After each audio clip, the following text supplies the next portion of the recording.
to Tarot Tuesday. So if you are in the Facebook membership group, the individual readings are now up via Facebook Live, so you can go back and watch the replay recording. And I thought to kick off the month of August 2023, I would also pull a quick card here as well.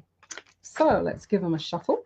Now they all look exactly the same on the back, and they're very different on the front. So what I do is I choose them face down, so they are facing away from me, so I don't see the card I'm choosing until I have chosen it.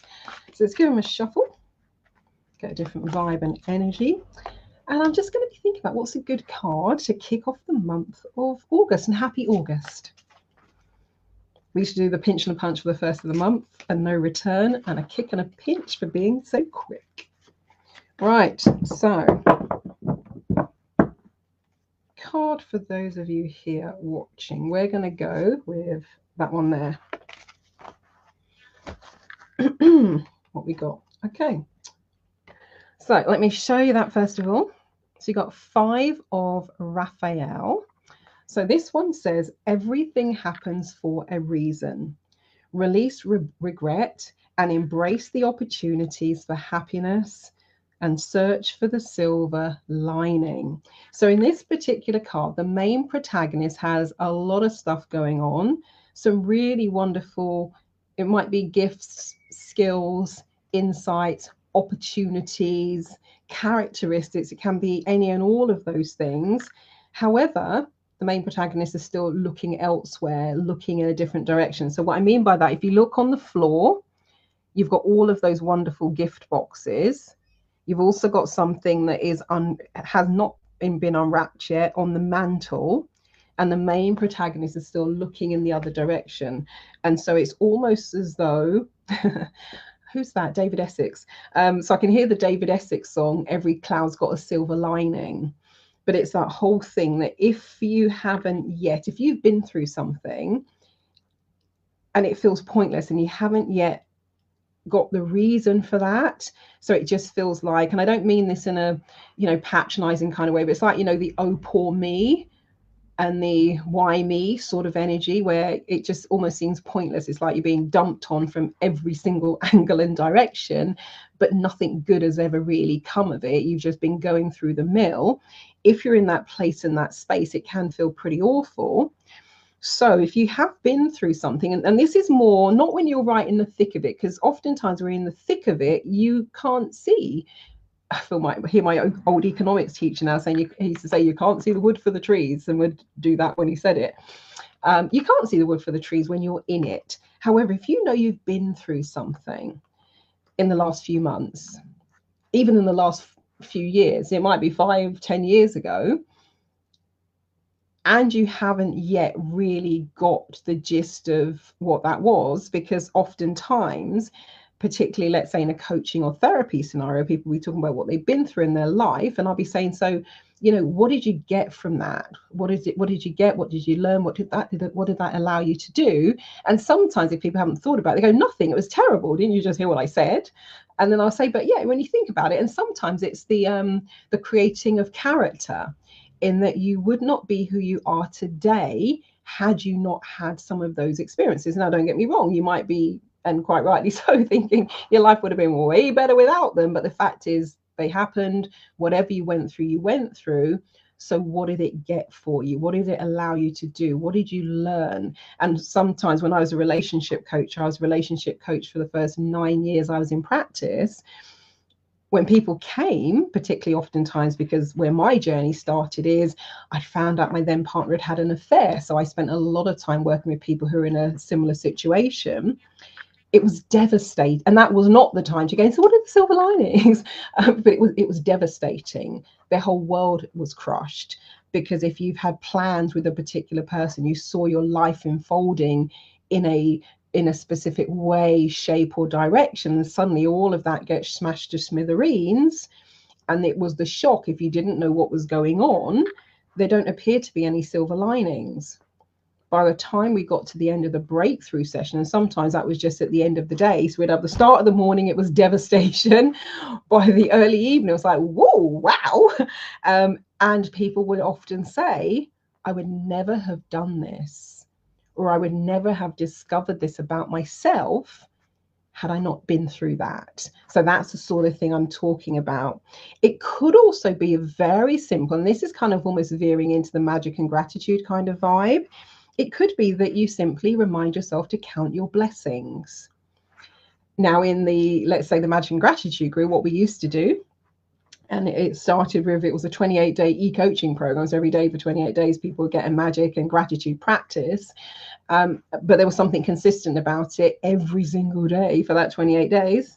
My strong suggestion was that everyone found 10 things that they were grateful for, 10 things they appreciated. And it could be they appreciated about themselves. It could be they appreciated it about their life. Sounds very simple, hugely powerful, really powerful. It is life changing when they were then doing the little daily practice exercises, because that changes something neurologically. So this could be simply reminding yourself to every once in a while, stop and smell the roses, smell the coffee, play the appreciation or the gratitude game. But really this whole thing is, and when it talks about releasing regret and embracing the opportunities for happiness, if something has happened or something you didn't want to end has come to an end, if it wasn't of your choosing, just taking a moment to breathe. And when it's about releasing the regret, that tends to be easier when you've got the learnings, when you've got the silver linings, when you have a little bit of a hint of, and sometimes you've got to engineer it, where you would say, okay, doesn't look like there's anything here to celebrate or to be particularly happy about, but if I were to find one thing, what would that be? And I remember, and this was way before the days where I was into what I was doing now. I was working for an investment bank in the city. I won't say the name of the person who was sitting next to me, just in case anyone knows that bank and knows her. But I was sitting next to someone who worked incredibly hard, was, there at the start of the day, would work really late, bend over backwards for their clients, really lovely lady. And she didn't have any annual leave left, but very often would say, oh, I need 2 weeks off. I need 2 weeks off. I need 2 weeks off. Oh my God, I need 2 weeks off. Just, and it'll be often she would say that, and like looking forward to the next year where you can build up the annual leave again. Come in one day, she's not in at her desk. So I say to my boss, where's so-and-so? They said, oh, she's off sick. And I mean, it was the sweetest thing. Her mum would send a motorbike courier with homemade chicken soup. And the courier would knock the door, hand the soup over, etc. Guess how long she was off work for? Just guess. And if you're watching this as a replay recording, I encourage you can put the number into the comments. And if you're here watching live, just put a number in the comments in terms of how long, and it might be a number of days, might be a number of weeks, number of months. How long do you think she was off work for? And while you think about that, I'm going to pour myself some water and have a quick drink.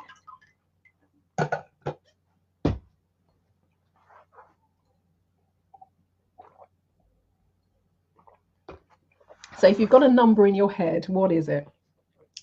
She was off for precisely 2 weeks.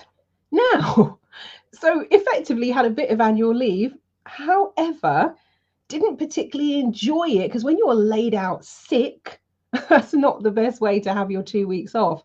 So now back then, I remember joking, saying, oh gosh, be careful what you wish for. Nowadays, energetically, people would call that a version of the law of attraction and the secondary gain piece of it. But it's that kind of energy. So when you think about what you've been through, when you think about what you want, get the learnings so that you don't have to necessarily repeat the same patterns over and over again, and engineer the situation. Because when this person came back into work after a little rant about, oh, sick and they then sort of, jokingly said, when I said, well, be careful what you wish for, you wanted 2 weeks off, they said, yeah, actually, if nothing else, I got some good rest and I got a lot of sleep. So even though it wasn't ideally how they would have wanted that to play out and how they would have planned it. The silver lining was they came back to work feeling somewhat refreshed because they'd had 2 weeks of just doing nothing and having that homemade chicken soup delivered to the doorstep. So yeah, an interesting one. But look around you. Even today, there are 3 boxes. When I'm looking at this, there are 3 open boxes on the floor. There's the 4th one on the mantle. So yeah, I would say, just for the fun of it, think of 4 things that you're grateful for, 4 things that you appreciate. You can decide what those things are. It can be something that's happened immediately in the moment. It can be a big life thing. You might be something that happened 20, 30, 40, 50 years ago. So just think of 4 things that you appreciate, 4 things you're grateful for.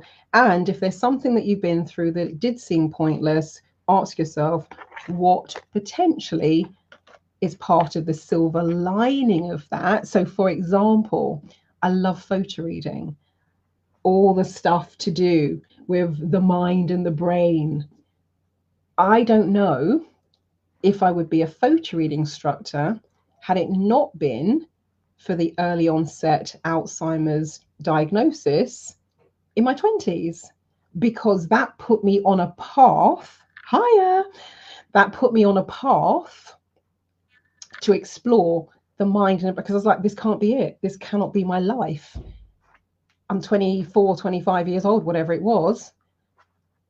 And I'm like, you say something to me, you walk off, I've forgotten what you said. Just awful, absolutely awful. And I remember saying to someone, I feel like I'm an old person, trapped in a young person's body. This was just awful.